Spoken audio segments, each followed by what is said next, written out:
आज मैं BA part second के होम साइंस प्रथम का मैं टेक्सटाइल वाले पेपर का एक टॉपिक है रेशम तंतु के बारे में आपको जानकारी दूंगी। जैसे कि आप लोग सब जानते ही हैं, सिल्क या रेशम जो है वस्त्रों की रानी कहलाती है। मजबूती, आकर्षक, चमक, दृढ़ता, लचीलापन के गुणों से भरपूर होती है और ये बहुत ही महीन तंतु है। और ये कहा जाता है कि एक छोटे से रिंग से भी इसको निकाला जा सकता है, लंबे कपड़े को, इतना सॉफ्ट और ये होता है। जिसे रेशम के कीड़ों द्वारा उत्पादित ठोस रूप में प्रोटीन स्राव होता है और ये कीड़े कोकून और कोए के रूप में आवरण रखता है। और उपभोक्ता सिल्क वस्त्र सुंदरता, गर्माहट, हल्के वजन और हल्के आकर्षण, मनमोहक चमकदार रंगों के कारण पसंद करते हैं। तो ये सब चीज़ें इसमें ये गुण होते हैं। अब ये कैसे निकलता है इसके बारे में जानकारी देते हैं कि ये कहाँ से प्राप्त होता है, कैसे प्राप्त होता है। रेशम तंतु एक जांतव तंतु है। ये रेशम के कीड़े का स्राव होता है जो सूखने पर रेशम तंतु कहलाता है। रेशम उत्पादन में कीड़े के जीवन चक्र की सभी अवस्थाएं महत्वपूर्ण होती हैं। कुछ बढ़िया कोयों को अलग अलग करके वयस्क कीड़ा बनाया जाता है। कोए मतलब ऐसे ओवल शेप की चीज़ें होती हैं जिस पे कि वो रेशा जो है वो अपनी लार स्रावित करता है कीड़ा और वो उसको गोल गोल बना लेता है।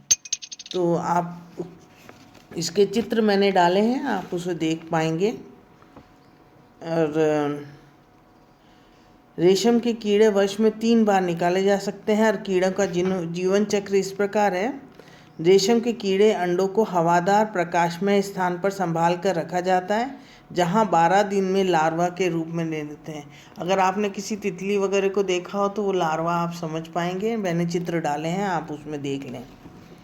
लार्वा स्टेज प्रत्येक अंडे में आधा इंच बड़े और छोटे कीड़े निकलते हैं जिन्हें विशेष सावधानी व देख रेख में पाला जाता है। इन्हें एक बांस की बनी गोल चटाई रूपी ट्रे में रखा जाता है और तिनके व घास से ढक दिया जाता है। कीड़ों पर शहतूत के पत्ते बिछा दिए जाते हैं। ये कीड़े लालची व खाने में तेजी रखते हैं।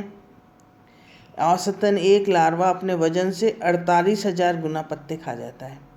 इस अवस्था में लार्वा 3 या 4 बार अपनी त्वचा परिवर्तित करता है तथा उतार देता है और 30 दिन के पश्चात इसकी खुराक समाप्त हो जाती है और आकार सिकुड़कर गुलाबी रंग का हो जाता है तथा वो अपना स्थान किसी एक तने से चिपक कर ले लेता है।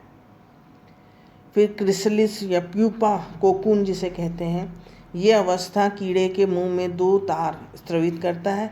एक तार फाइब्रियन और बिल्कुल पारदर्शी होता है और दूसरा तार गोंद युक्त सिरेसिन। ये सूख कर कोगुलेट हो जाता है और वो शरीर को चारों ओर से ढक लेता है। सिरेसिन का सफ़ेद कोट बना लेता है और 3 दिन के समय में कोकून बनने की प्रक्रिया संपूर्ण हो जाती है। प्रत्येक कोकून में 2000 से 4000 मीटर का सिल्क रेशा प्राप्त होता है और कोकून का रंग सफ़ेद और पीला होता है और कीड़े का रंग कीड़े की जाति पर निर्भर करता है। इस अवस्था में कीड़ों को बहुत बड़ा कोकून बाहर आने दिया जाता है, तब रेशम के 3 टुकड़ों में बंट जाते हैं और इस कारण कोकून को केवल अंडे उत्पन्न करने के लिए कीड़े रखे जाते हैं। इस अवस्था में भाप व गर्म पानी में डालकर कीड़ों को मार दिया जाता है और कोकून को ढीला होने पर रेशम का तार लपेट लिया जाता है। तो यानी अगर हम देखें तो ये जो कीड़े का जो जीवन चक्र है उसी में सबसे पहले तो कीड़ा, फिर कोकून, फिर ये आपका लार्वा, फिर कोकून और फिर कोकून को हम निकाल देते हैं और फिर उसके बाद में वो कीड़ा रह जाता है और वो अंडे वगैरह देता है। फिर वापस वही चक्र चालू हो जाता है और ये साल में 3-4 बार ये चक्र चलता है। सिल्क को 2 प्रकार से वर्गीकृत किया जा सकता है, स्वनिर्मित रेशम और उत्पादित रेशम। स्वनिर्मित रेशम जो है वो जंगली सिल्क कहा जाता है। इसमें इस प्रकार के कीड़ों को सुरक्षित स्थान पर नहीं पाला जाता बल्कि कीड़े जंगलों में पाए जाते हैं और उन कीड़ों में कोकून के निम्न कोटि और भूरे रंग के सिल्क का तंतु प्राप्त होता है। ये कीड़े शहतूत पर नहीं बल्कि ओक के पेड़ की पत्तियां खाकर जीते हैं और विशिष्ट जाति के होते हैं। तीन प्रकार के होते हैं, टसर सिल्क, मूंगा सिल्क, एरी सिल्क। टसर सिल्क ओक के पेड़ के पत्तों को खाने वाले रेशम के कीड़े की टसर सिल्क कहा जाता है। ये चीन और भारत में निर्मित होता है और ऐसे रेशे जो हैं वो पत्ते से जुड़े हुए होते हैं, वहीं पत्ते के सहारे ही कोकून लटके रहते हैं और तंतुओं में टैनिक एसिड होने से सख्त हो जाते हैं। मूंगा सिल्क जो है, आसाम में मूंगा सिल्क के कीड़ों को पाला जाता है। देश में प्रांतों में टसर मोत के रूप में पाला जाता है और मूंगा सिल्क चमक और गुणवत्ता के टसर सिल्क से अच्छी होती है और विश्व में आसाम ही ऐसा प्रदेश है जहाँ मूंगा सिल्क का उत्पादन होता है और कढ़ाई के लिए सिल्क बहुत अच्छा उपयुक्त होता है। तीसरा सिल्क है एरी सिल्क। ये भी रेशम के कीड़े अरंडी के वृक्ष पर पत्ते खाकर जीवित रहता है, इस कारण अरंडी सिल्क की संज्ञा दी गई है। इसका उत्पादन बंगाल और आसाम में होता है और उत्तर पूर्वी राज्यों में अधिक होता है। इसके कोकून नरम, सफ़ेद और पीले रंग के होते हैं और एरी सिल्क का रेशा अत्यंत कोमल महीन होता है, अतः उसे लपेटने में सावधानी बरतनी पड़ती है। तो ये तो हुए जो जंगली सिल्क, जिसे कहते हैं हम स्वनिर्मित रेशम या वाइल्ड सिल्क। दूसरा है कल्टीवेटेड सिल्क या उत्पादित सिल्क। ये शहतूत के पत्ते पर रहने वाले कीड़े को प्राप्त किया जाता है, जो गाढ़ा सफ़ेद मोम जैसा पदार्थ निकालता है।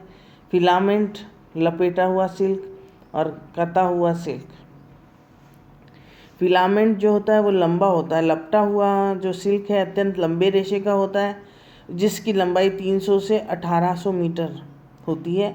गर्म भाप या पानी में कोकून डालकर रेशे को लगातार लपेटकर लच्छी तैयार कर ली जाती है और इस प्रकार रेशम की ऐंठन बहुत कम पाई जाती है। रेशम अधिक चमकीला, लचीला और मुलायम होता है।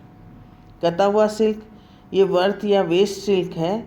जिस प्रकार सिल्क के कोकून में से कीड़ा समय अवधि पूरी कोकून को तोड़कर बाहर आ जाता है, इस कारण रेशम के टुकड़े हो जाते हैं और एक लंबा रेशा प्राप्त नहीं होता जिससे लच्छी तैयार हो सके। सूती तंतु के सामान्य कताई पर ऐंठन डाली जाती है और तत्पश्चात सूत तैयार हो जाता है। स्पंज सिल्क में ऐंठन अधिक होने के कारण चमक कम हो जाती है, तनाव सामर्थ्य भी कम हो जाता है और उसमें लचीलापन भी कम हो जाता है।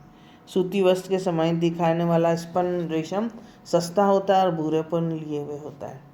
तो इस तरह आपने देखा कि दो प्रकार के हम रेशम के तंतु निकालते हैं, एक तो होता है स्वनिर्मित और एक उत्पादित। रेशम के उत्पादन कोकून की छटाई होती है और अंडाकार गोल कोकून को रेशा तैयार करने के लिए छाटा जाता है और कई बार लिंग के हिसाब से भी उनको छाटा जाता है। कोकून को स्वचालित बेल्ट में रखा जाता है और कोकून जो नर जाति के होते हैं नीचे गिर जाते हैं और उनको इकट्ठा कर लेते हैं और मादा जाति को अलग कर लेते हैं। गोंद से ढीला करना, कोकून की छटाई के पश्चात गर्म पानी में भाप में से गुजारकर कोकून में लगा गोंद सेरिसिन जो होता है उसको रिमूव कर देते हैं और रेशम का तार पृथक किया जाता है और कोकून से हल्के हाथ से ब्रश करके धागे का छोर प्राप्त कर लिया जाता है। धागे का लपेटना, रीलिंग ऑफ फाइबर। रेशे को लपेटने के लिए 3 से 8 कोकून को एक साथ तार निकालकर पहिए पर लपेट दिया जाता है और इस प्रक्रिया में धागों में ऐंठन नहीं दी जाती। जैसे ही कोकून में धागा टूटकर अलग हो जाता है, उसे तुरंत पुनः निकालकर रेशे से चिपका दिया जाता है। निपुणतापूर्वक देखरेख में ये कार्य कारीगरों द्वारा किया जाता है और प्रत्येक कोकून में 100 से 200 फीट का धागा उतरता है। इसके पश्चात लच्छियाँ तैयार कर ली जाती हैं।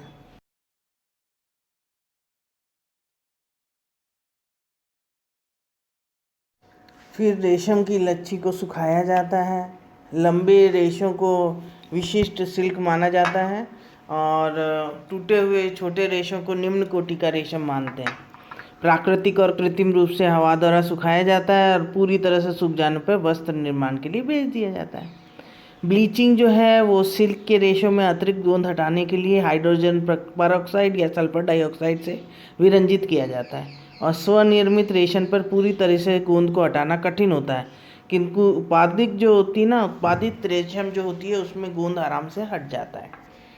फिर इनको रंगा जाता है। उनके समान सिल्क रेशों को भी सरलता से रंगा जा सकता है। अम्लीय रंगों से सिल्क पर सुंदर, आकर्षक, चटकीले रंग चढ़ाए जाते हैं और रंगने के पश्चात रंग पक्के रहते हैं और धुलाई और अत्यधिक प्रकाश से प्रभावित नहीं होते। छपाई इसमें सादा प्लेन भी रखा जा सकता है, या रोलर स्क्रीन प्रिंटिंग या ब्लॉक प्रिंटिंग भी छपाई हो सकती है। और परिसज्जा में प्राकृतिक चमक और कोमलता है, इसलिए परिसज्जा की आवश्यकता बहुत कम होती है। सिल्क का वजन करना, वेटनिंग ऑफ सिल्क।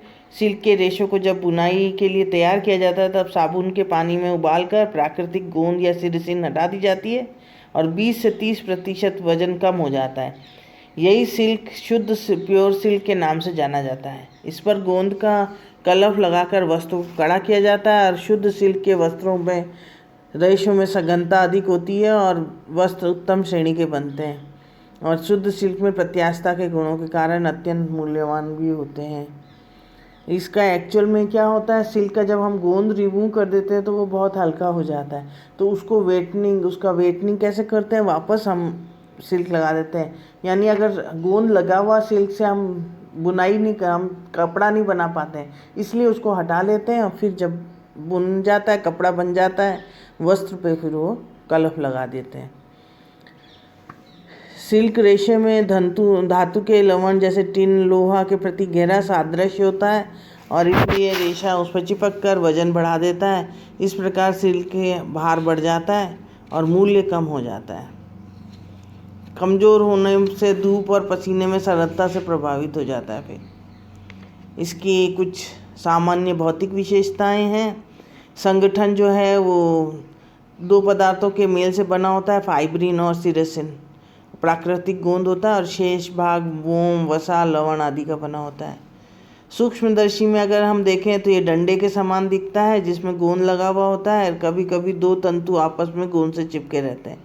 गोंद को हटा देने से पारदर्शी, चिकना व बेडोल नज़र आता है और इसका व्यास असमान होता है और ये चपटे लहरदार रिबन के समान दिखाई देता है। अगर हम उसको कपड़े को देखें तो भी हम नहीं पहचान सकते क्योंकि रेशा बराबर मोटाई का नहीं होगा, उसमें हमें कहीं मोटा और कहीं पतला नज़र आएगा। लंबाई 800 से 1500 मीटर तक होती है और कुछ रेशे इससे भी अधिक लंबे होते हैं। लंबे रेशों से सुंदर, कोमल, आकर्षक वस्त्र निर्मित होते हैं और अनेक तंतुओं के साथ मिलाकर मिश्रित रेशा बनाते हैं और कम ऐंठन की आवश्यकता होती है। डायमीटर अगर हम देखें या व्यास जिसे कहते हैं, सिल्क रेशे का व्यास 0.00059 से 0.00118 है इंच होता है और लंबे रेशे महीन व सूक्ष्म वस्त्र बनते हैं जो वजन में हल्के होते हैं और संपूर्ण लंबाई रेशम के जो रेशे हैं उनके व्यास परिवर्तित होता रहता है। अन्य रेशे से मिश्रित होकर वो एक समान सूत बनाए जा सकते हैं। रेशों का जो रंग होता है, उत्पादित सिल्क का कबूतरी सफ़ेद होता है और स्वनिर्मित सिल्क जो होता है वो पीला व भूरा होता है। भूरा या पीलापन गोंद के कारण होता है और धोने से, ब्लीच करने से दूर हो सकता है। हम चाहें तो इसे धोकर इसको भूरेपन को रिमूव कर सकते हैं। फिर आती है चमक। इसमें चमक सिल्क के रेशे में गोंद की उपस्थिति के कारण चमक होती है, चमक नहीं होती और गोंद हटा देने पर सिल्क चमकदार हो जाता है। सिल्क की बुनाई करते समय विशेष ध्यान रखते हैं। मजबूती। सिल्क के रेशे में मजबूती अन्य तंतुओं की अपेक्षाकृत बहुत अधिक होती है। ये माना जाता है कि समान व्यास के लोहे के तार से मजबूती रेशम के रेशे में बराबर होती है। और लचीलापन या प्रतिस्कंदता। सिल्क के रेशे में अद्वितीय लचीलापन होता है और रेशे को दबाकर छोड़ देने से पुनः पूर्व स्थिति में आ जाता है। और प्रत्यास्थता या सलवट प्रतिरोधकता। प्रत्यास्थता के गुण होने से वस्त्र की सतह पर कोई ढीला रेशा नज़र नहीं आता है और सतह चिकनी और कोमल होती है और सिल्क का वस्त्र जो है वो शीघ्रता से कुचलता नहीं है और सिकुड़न शीघ्रता से दूर हो जाती है। शुद्ध सिल्क ये गुण अधिक पाया जाता है। फिर जल अवशोषकता। सिल्क वस्त्र लगभग 10% की नमी अवशोषित करता है और सूती, लिनन, रेयॉन की अपेक्षाकृत सिल्क में जल अधिक अवशोषित करता है। नमी अवशोषित कर सतह पर सूखा प्रतीत होता है, इस कारण पहनने में आरामदायक रहता है। सिल्क पसीना व तेल को शीघ्रता से अवशोषित कर लेता है और शीघ्रता से साफ भी हो जाता है। प्रकाश का प्रभाव।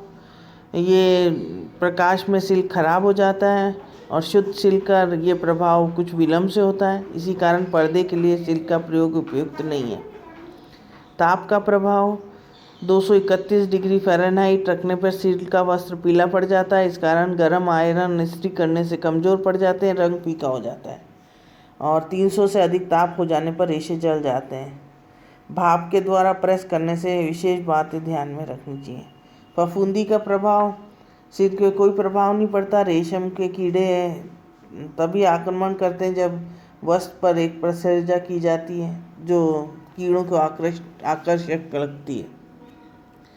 फिर कुछ बहुत ही रासायनिक विशेषताएं, अम्ल का प्रभाव प्रभावित नहीं होते हैं ये। सांद्र घोल में रेशा तुरंत नष्ट हो जाता है। फॉर्मिकल, सिरका, एसिटिकम हानिकारक प्रभाव नहीं होता है। ऑक्सलिक, टार्टरिक, सिट्रिक अम्ल से धब्बे छुड़ाए जा सकते हैं। क्षार का प्रभाव, कास्टिक सोडा, कास्टिक पोटाश में भी रेशम खुल जाता है।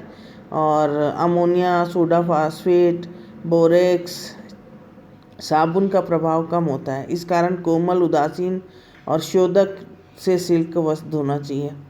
तो हम ज़्यादा तेज वो यूज़ नहीं कर सकते हैं, नहीं तो ख़राब हो जाएगा। विरंजक का प्रभाव, क्लोरीन और हाइपोक्लोराइड का उपयोग हानिकारक होता है और हाइड्रोजन परऑक्साइड से और परबोरेट से विरंजक का उपयोग उत्तम माना गया है। धातुओं में लवणों का प्रभाव, सिल्क के रेशे में धातु के लवणों के साथ प्राकृतिक सादृश्यता होती है। सिल्क का वजन बढ़ाती है और वस्त्र बुन कर लेने के पश्चात वजनीकरण करने से वार पर बर्फ के तार समान भार पैदा करता है और वस्त्र का संतुलन बिगड़ जाता है। जल्दी फट जाने से भय रहता है। ताने के तारों को अधिक वजनी बनाकर बाने के अन्य तंतु का उपयोग कर संतुलन बनाया जा सकता है। टेफ्टा सिल्क इसी प्रक्रिया से बनता है। रंजक का प्रभाव, सिल्क के रंगों की प्रति प्राकृतिक सादृश्यता होती है। सरलता से चटकीले और चमकदार आकर्षक रंग बन जाते हैं। अगर आपको इस रेशम तंतु के बारे में और अधिक जानकारी प्राप्त करनी है तो वस्त्र विज्ञान एंड धुलाई करा बाय डॉक्टर बेला भार्गव की भी आप रेफ़र कर सकते हैं। डॉक्टर वृंदा सिंह की भी रेफ़र कर सकते हैं। धन्यवाद।